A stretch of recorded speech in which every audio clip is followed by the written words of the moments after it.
I represent Abia South in this hallowed chamber.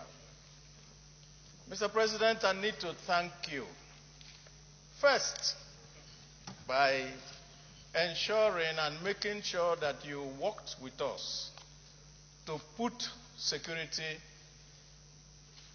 topmost today, and that we're going to do everything that we can, each and every one of us, to discuss this problem. When I was coming, Mr. President, this morning, I saw the newspaper headline of this day. Mr. President, Commander-in-Chief, expresses shock at the level of violent crime. In other words, Mr. President was expressing surprise. But in accordance to our rule 5313, I will not go into that, but I will only say, Mr. President, in pidgin English, this surprised me. Minority Leader, there should be no surprises, just go straight to the vote.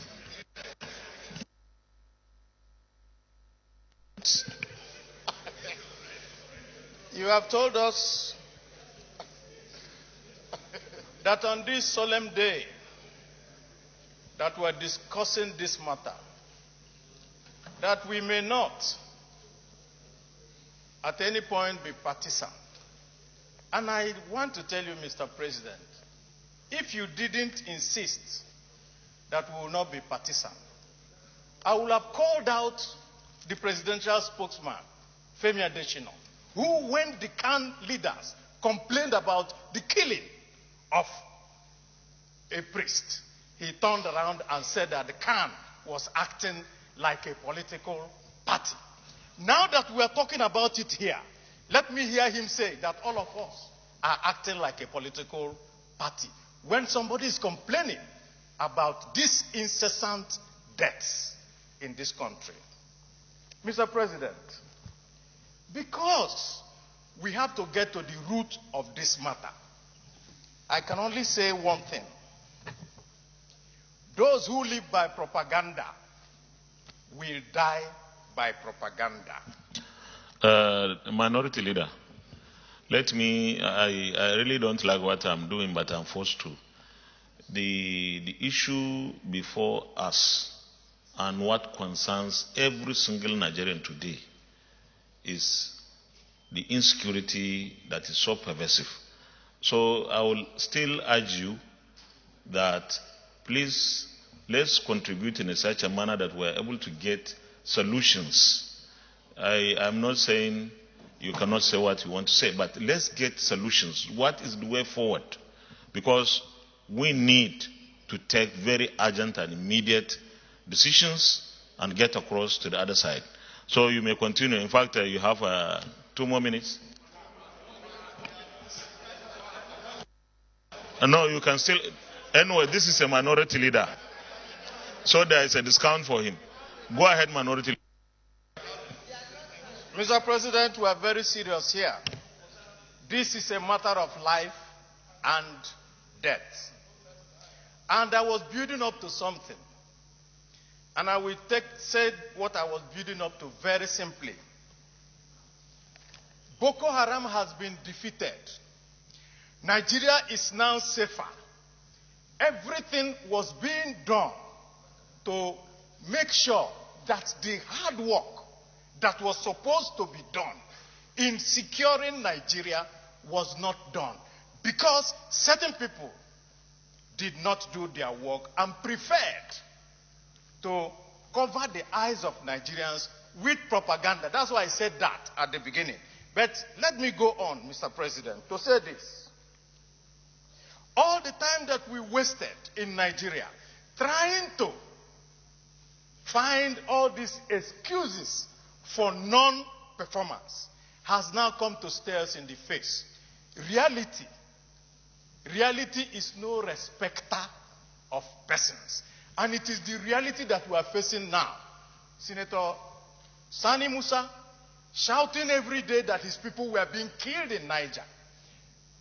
We just took one from Jos, a student who was murdered by a Boko Haram person in full view of everybody with a pistol. And the Boko Haram person was somebody that was more, almost, he's not up to 9 years or 10 years old. And we are told that they have been defeated. Now, to go to the fact of what do we do? Mr. President, we have heard from the newspapers today where you have said and suggested, and they are quoting you to say, oh, well, we're going to call the IG, we're going to talk about the community policing, we're going on that way. Mr. President, Nigeria did not elect the IG. We did not elect the chief of staff. We did not elect the joint chiefs. We did not elect the national security advisor. We elected the government of APC in 2015 and re-elected them in 2019.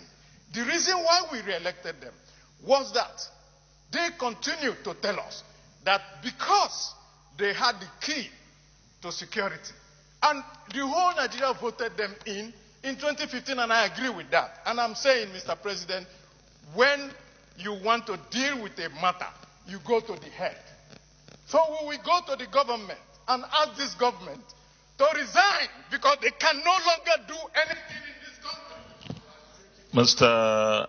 Minority Leader, I know.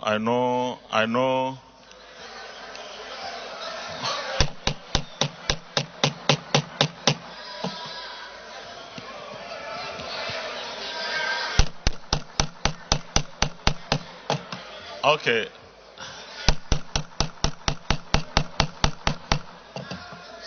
Please, Minority Leader, let me remind you once again that Nigerians voted for APC in 2015, and because they saw improvement in their lives, they voted APC again in 2019. I don't want us to be partisan, and I will advise against hate speech in this chamber.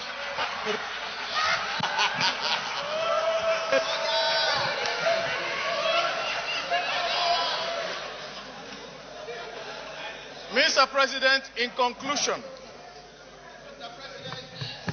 Mr. President, in conclusion,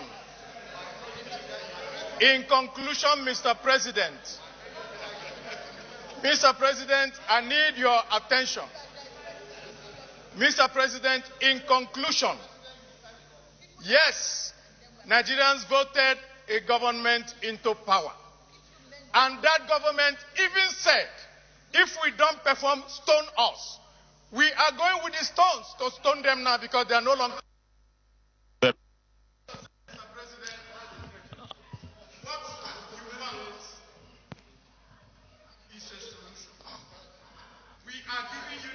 I think the timekeeper, the minority leader,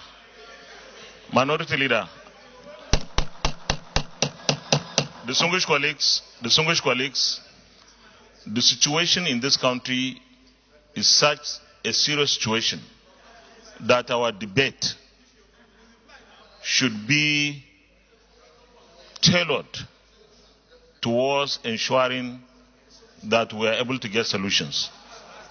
Senator Abdullah Adamu.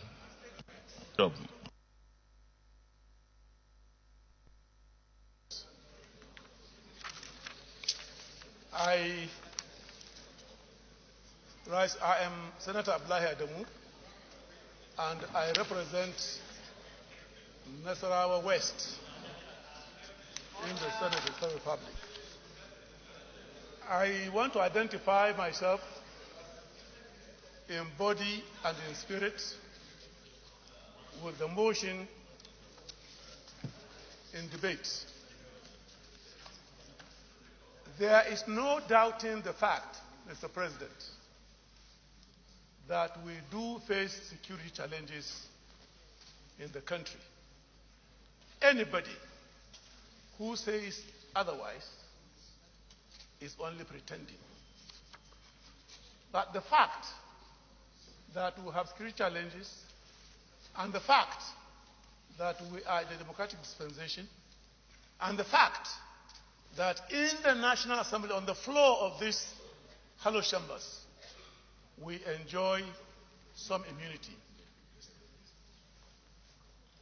If, Mr. President, we do not approach this debate, if we do not approach this debate with the level of responsibility that it demands, we shall be doing more harm than good to this issue of national security. If we are all to stand up here and talk about campaign pronouncements, manifestos presented by different parties, those accepted and those rejected, like those on the other side of the aisle, we would not have time to discuss what we're here to discuss. The opening salvo by the minority leader, where he crash landed by saying he is going, they on that side of the aisle are going with stones. Stone, in the spirit in which he made that contribution, is a weapon. We do not want to sit here as elder statesmen and add more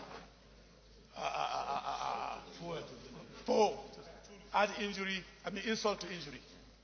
It is not within our duty to do so.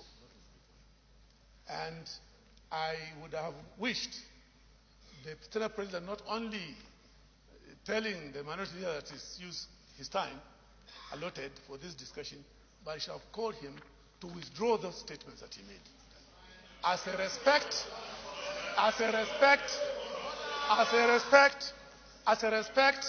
and recognition, and that he is a man of honor to stand by the oath of office he took. Yes, we can criticize government. Even somebody within the ruling party can criticize government. Why there is necessity for doing so? We are mature enough to know that and to accept that.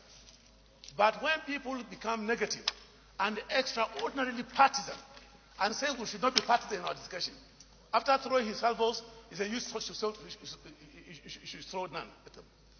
I do appreciate, Mr. President. I believe very strongly that we do have security challenges. I do believe, and I do know, no amount of talking there will stop me from talking. I do know that this Senate has had occasions to summon a security retreat. I have no objection whatsoever that the intention of this motion to get us to discuss in full the implication of what we are in and how best we get out of it, so that we can, at the end of the day, make submissions to the executive to take necessary actions for this.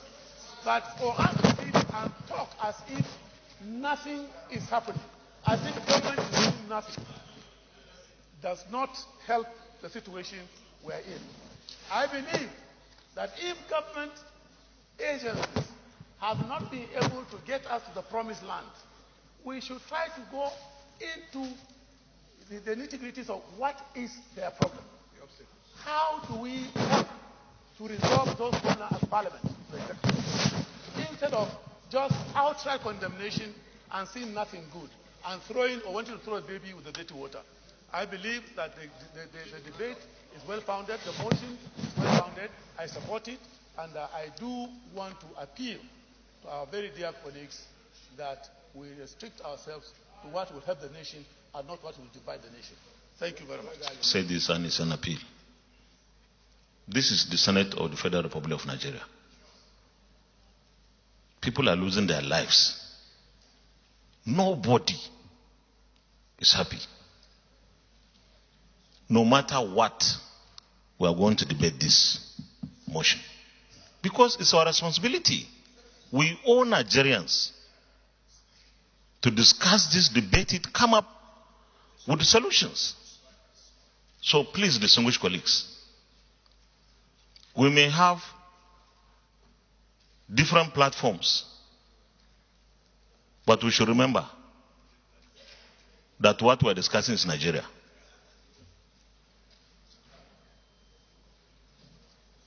The minority leader had made his contribution. Now, I will advise that please, let us not go partisan. When the Boko Haram or bandits will kill or abduct people, they don't ask about their political parties. Please, let's discuss this as statesmen. We may be in opposition, but what Nigerians expect today is not what we say in a partisan manner, but what we say in such a constructive way to get this ugly and unacceptable situation resolved. We just have to do this. So please, with this plea, I want to invite the DSP to make his contribution, and thereafter Senator Alero.